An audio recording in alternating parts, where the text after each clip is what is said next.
మోదీ ప్రభుత్వ బడ్జెట్ 2026లో 16వ ఆర్థిక సంఘం సిఫార్సుల మేరకు రాష్ట్రాలకు 41% నిధుల వాటాను ఖరారు చేస్తూ గ్రాంట్ల కింద మొత్తం 1.4 లక్షల కోట్ల నిధులను కేటాయించారు. ఇది తెలంగాణకు స్థిరమైన ఆదాయం, ఆర్థిక బలం అందించే చారిత్రక నిర్ణయం. కేంద్ర పన్నుల్లో రాష్ట్రాల హక్కును మోదీ ప్రభుత్వం గౌరవించింది.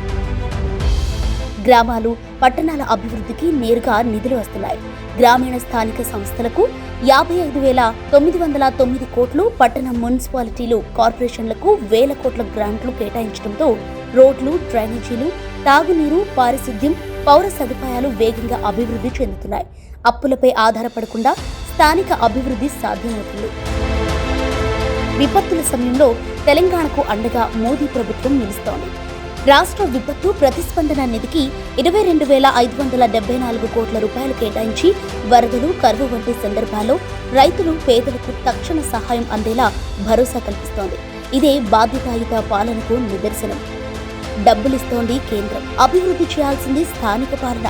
మున్సిపల్, కార్పొరేషన్ ఎన్నికల్లో మోదీ ప్రభుత్వం అందిస్తున్న ఈ రెట్టింపు అభివృద్ధిని గుర్తించి తెలంగాణ పురోగతికి బీజేపీకి మద్దతు తెలిపి కమలం గుర్తుకు ఓటు వేద్దాం. అభివృద్ధిని అందిపుచ్చుకుందాం.